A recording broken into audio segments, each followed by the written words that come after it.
Alright, so this is going to be a quick and easy hack for House Flipper 2. Just to repeat, this is for House Flipper 2. I'm going to show you guys how you can import a floor plan so that you can build on top of it. One of the first things I like to do first is, just place a ground.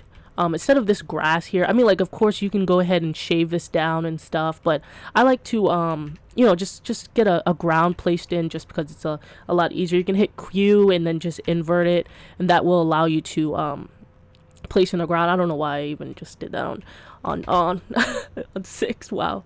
But yeah, that's how you like can place a ground. A lot of people seem like we're having that issue last time, but I just wanted to show that. So I place a ground there, just so it's a little bit nicer.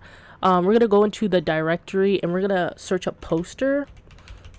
Now I know a lot of people like to mix it up with picture.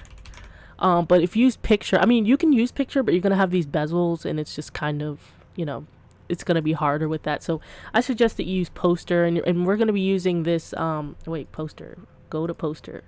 Okay, it's not, we're just going to type it back, and we're going to be using this poster right here. So it has that little black square or whatever, and we're going to use, click change styles, and it's going to allow you to add a custom picture. So if you guys don't know how to add custom pictures, you're just going to, it's going to say built-in. It's probably going to be here on the default, and you need to head over to the user side. You click this plus sign, and it's going to open up a folder directory. Here, I'll actually show you guys right here. A photo directory, and then you'll be able to copy and paste your photos. This only takes JPEGs, so make sure, you just have JPEGs, no PNGs or anything like that. So I have my floor plan here.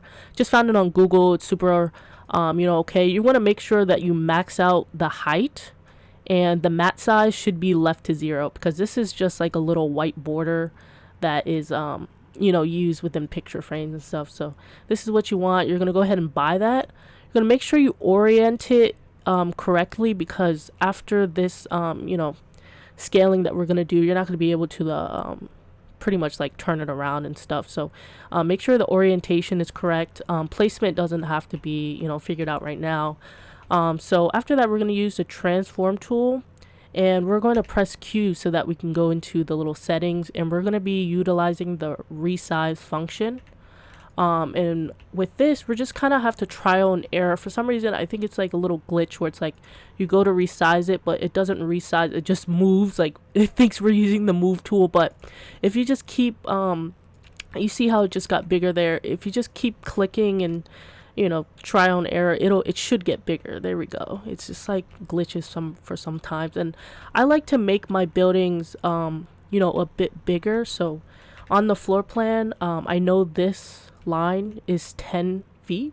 As you can see, it's 11.4, but I like to make mine a little bit bigger because we're not able to change the line thickness, or the wall thickness, sorry. So this wall thickness is really thick, and a lot of times if you don't account for that, your buildings will turn out a bit small. So a typical building, like exterior wall, I would say is 8 inches, and then the interior wall would be 4 inches. But of course, in House Flipper 2, we can't dictate that. We can't change that. So I know this wall is going to be 10 on my floor plan, like the official dimensions, but I'm going to make this a little bit bigger just so I can kind of account for that, just so my spaces are a bit small once I actually get my walls in here. So as you can see, it's 12 now, so that's perfect. That should be big enough. And then I am going to use a transform tool again. I'm going to hit Q, and I'm going to utilize the move function. Now this is where you can position your floor plan either in the middle of this plot, or to whatever place you want it to be. I'm going to move it so that it's all the way to the edge here. There we go. Just so this is a porch. I know you guys can't see that right here, but we'll get into so basically I have 2 monitors, so I'm able to look at the floor plan on my second monitor. Here, I'll show you guys on screen. So here's the floor plan on my second monitor, which I just dragged through. So I know this is a porch, and we have bedrooms and whatever. So I just have that on my second monitor, and basically no amount of you know, trying to find a high resolution image or having the most crisp 4K image is going to allow you to improve this resolution. So this is kind of what we're going to be working with. You're not going to be able to read the fine details. As you can see, you can use like, you can see the walls, but you can't see the rooms and the words and whatever. And we're just going to use 8 feet is about average height for a residential building like this. So what I do is I use my second monitor as my kind of my guide for all of that tiny detail.